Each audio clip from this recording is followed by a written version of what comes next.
So when talking about advantages of cryptocurrency, there are many things to talk about and many places to start, but I kind of want to focus a little bit on the idea of transparency. Because one thing that is maybe counterintuitive surrounding cryptocurrency is that all of the transactions are actually, on most of the major blockchains at least, all of the transactions are completely transparent. So this means that if I'm interested in a particular wallet or someone holding an amount of Bitcoin, I can go on to the database, the blockchain as it's called, and I can look up how much is in their account. I can track all the transactions coming in and out of those accounts, and I can track the whole network of transactions inside the Bitcoin ecosystem. And this can be sort of a blessing and a curse, if you will.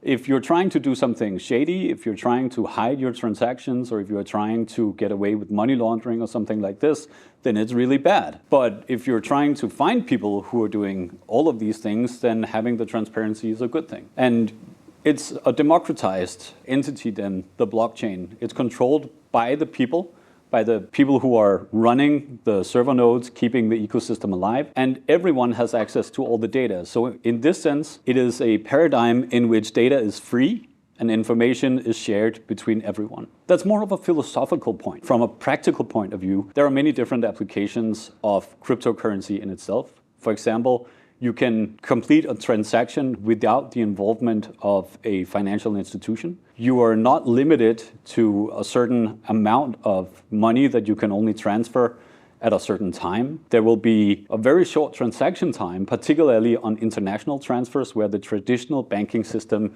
has a long delay. You can do those transactions on scales of hours down all the way into minutes or even seconds using the blockchain. So these technologies bring a lot of benefits here and now in a practical sense regarding financial applications, but it also leads to a secondary derivative layer of applications where you can build new systems into the blockchains. For example, you can build what is called a smart contract, where you build in certain conditions, and once those conditions have been fulfilled, then something happens.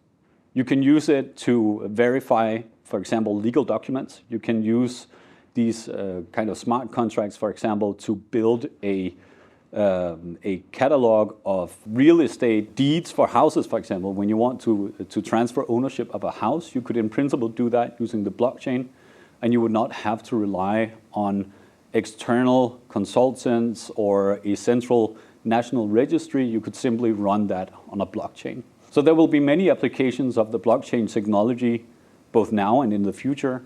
And some of the advantages are that we can distance ourselves from the traditional financial system. We have complete transparency on all transactions.